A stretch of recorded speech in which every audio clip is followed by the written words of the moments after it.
Not, let's move on to the next measure, Senate Bill 795. This is related to state small boat harbors, changes the criteria for calculating the various fees that DLNR may charge for usage of state small boat harbors, including requiring that certain state small boat harbor fees be set at fair market value. And it describes how certain fees are applied. First up, we have testimony and support from DLNR Division of Boating and Ocean Recreation. Mr. Underwood or Ms. Stats or Ms. Tashima, please proceed. Good morning, Chair Tarnas, Vice Chair Bronco, and committee members. Ed Underwood, I'm the administrator with the Division of Boating and Ocean Recreation. The department stands in strong support of this measure, and we're here to answer any questions you may have. Thank you very much. We have written testimony in opposition from Tim Mann, William Jardine, written testimony with comments from Denver Kuhn, Ocean Tourism Coalition, which say they support the measure as written. And then we have written testimony in opposition from numerous individuals. Let me go through them. And then we've got a couple people who want to give testimony orally. We have written testimony in opposition from Randall Winston, Stephen Lewis Palmier, Susan Oliver, Catherine Lindell, Dana Lim, Tommy Penrose, Alethea Redmond, David Keminar, Nikki DeHart, Gordon Wood, Jay Kolish,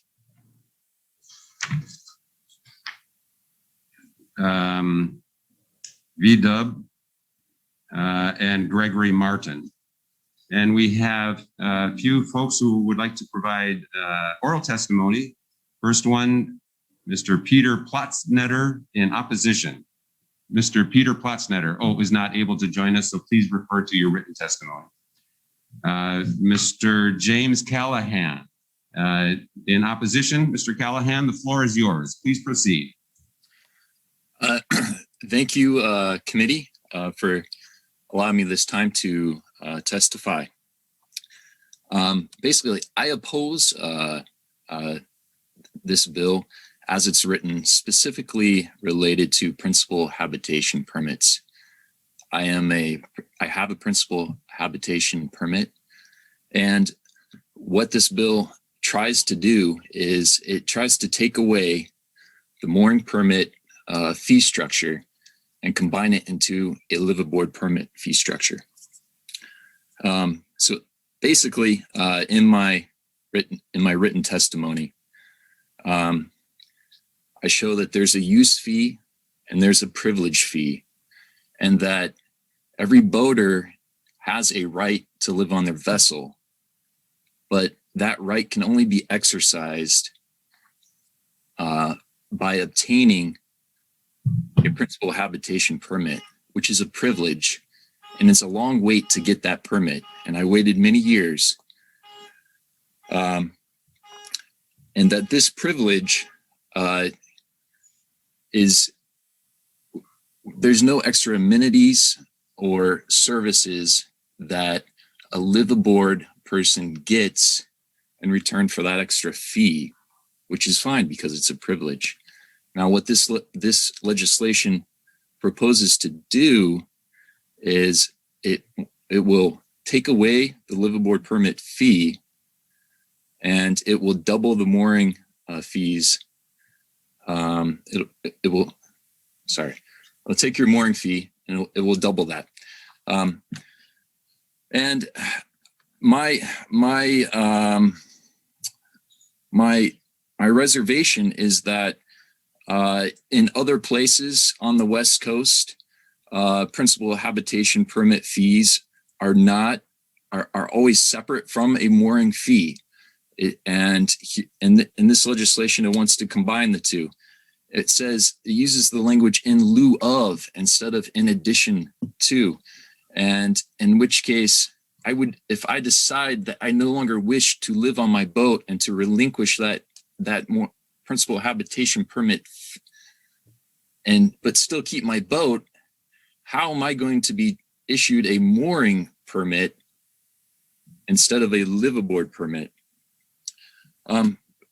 In closing, I would just like to also say that Hawaii recreational boaters have little advocacy here in this state compared to other places nationally.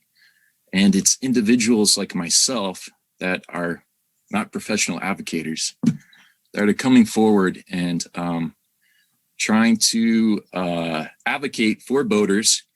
And it's the legislature that is the place where we're meeting in the middle between DOBAR and the boaters. And so, yeah, thank you. Thank you very much. I appreciate you testifying today. I understand that it's a stretch for many folks to do that, and I appreciate you taking the time and effort to do that.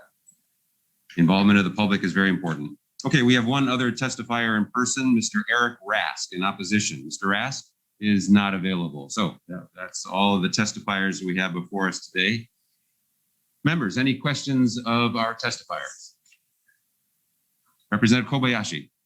For DLNR, have you taken into consideration what was just said about the difference between mooring fees and liveaboard fees?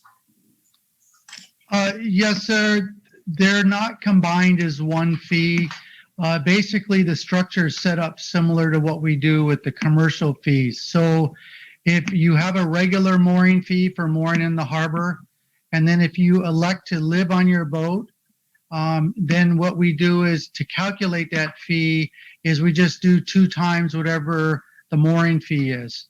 The reason we're asking for this is the liveaboard fee has been in statute for decades, and it's very difficult to amend. It is never kept up with inflation, and we're just trying to bring it up to what it should be. We initially requested to have it set by appraisal, similar to the mooring fee, but some of the senators felt that that was too open-ended, and they wanted to tie it to a mechanism for the fee to be adjusted whenever the mooring fee is adjusted. But isn't it that all mooring fees are not alike in that all boats are not alike? I remember an instance where this boater was talking about a 1-bedroom apartment versus a 2-bedroom apartment. And he says, imagine that that's the same situation in the harbor.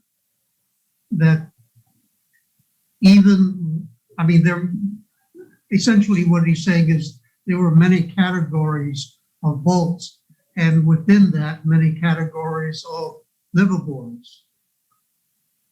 Yeah, so the fee would adjust depending on the vessel size or the category they're in. It wouldn't be a one-size-fits-all. It changes by the length of the boat or the length of the berth. So if you have a larger boat and a larger berth, the liveaboard fee would be slightly higher than it would be for a smaller boat. Okay. Thank you. Any more questions, Representative Kobayashi? Other questions, members? Just a question in speaking with various voters about this. Mr. Underwood, many of them were feeling like there just hasn't been enough upkeep in the harbors, and it feels like this is, you're sort of, because of that, it's the harbors are in such bad shape that this is just a ploy to try to get the harbors in such bad shape that we're just going to throw up our hands and privatize everything. And I understand the strategic plan is to move forward into public-private partnerships. My question to you is, with this increase in fees that you're looking to do you intend to use this increase, this additional revenue for investments back into the harbors themselves so that some of this deferred maintenance can be actually addressed? Yes, Chair Thomas, the statute actually requires us to use all fees generated within the small boat harbors in the small boat harbor program. When we were transferred out of DOT back in 1991, there was approximately a $300 million deferred CIP that came with it. The legislature has given us money. We've been able to do a lot of improvements. However, we're still at a huge deficit in CIP, and we need the revenue to fix these facilities. And that's what these bills are trying to do, is to generate the revenue to put back into them, so we can bring them up to speed. Thank you. Another question I'd like to bring up, since Mr. Rask was not able to be here today. In his testimony, he brings up a complaint that he's actually brought up in court that is pending in court right now. Could you please explain to the committee what is the status of that case and how this measure might affect that? Currently, it's a information exchange. There, he's asking for information from us. He doesn't feel like, if I understand the complaint correctly, because we set it the fees by appraisal. He's questioning the appraisal method, and he's questioning raising the liveaboard fee by the cost of living index as stated in the statute at 5%, no more than 5% each year. We have not gone to court. It's not to that level yet. And our deputy AGs have been working with him on that. Okay, would this measure affect that complaint, the processing of that complaint? No, I don't believe so. This measure would just make it clear how liveaboard fees are set. And keep in mind, we only have liveaboards in 2 harbors. That's the Hawaii Small Boat Harbor and the Kehi Small Boat Harbor. So those are the only 2 harbors this would affect. Okay, thank you. Members, other questions for our testifiers? Okay, thank you very much. I appreciate Mr. Callahan and Mr. Underwood and your participation today. We have testimony, written testimony from all the different testifiers, which each member has and has had the opportunity to read and study. So we'll use that when we make our decisions. Thank you very much. Let's move on to our next measure. Thank you. Moving on to Senate Bill 795. Members, you've received the testimony. The liveaboard folks at Hawaii are not happy with this. DLNR has reminded us they've been asking for this ability for years as a way to make it more transparent, that it's based on appraisal, not stuck in statute. I did have Legal Check look at this. They recommended that we delete section 3, which is the savings clause, to make sure that there was no inadvertent expectations raised by that savings clause that this would not apply to people going forward. So my recommendation is to make technical non-substantive amendments, delete section 3, and move it out as an HD1. Any discussion, members? Seeing none, Vice Chair Bronco, please take the vote. The recommendation of the chair is to pass Senate Bill 795 with amendments, noting the excused absence of Representative Ono. Is there any reservations? Noting the with reservations from Representative McDermott. Any no votes? The measure passes. Thank you. Moving on to Senate Bill 1173. My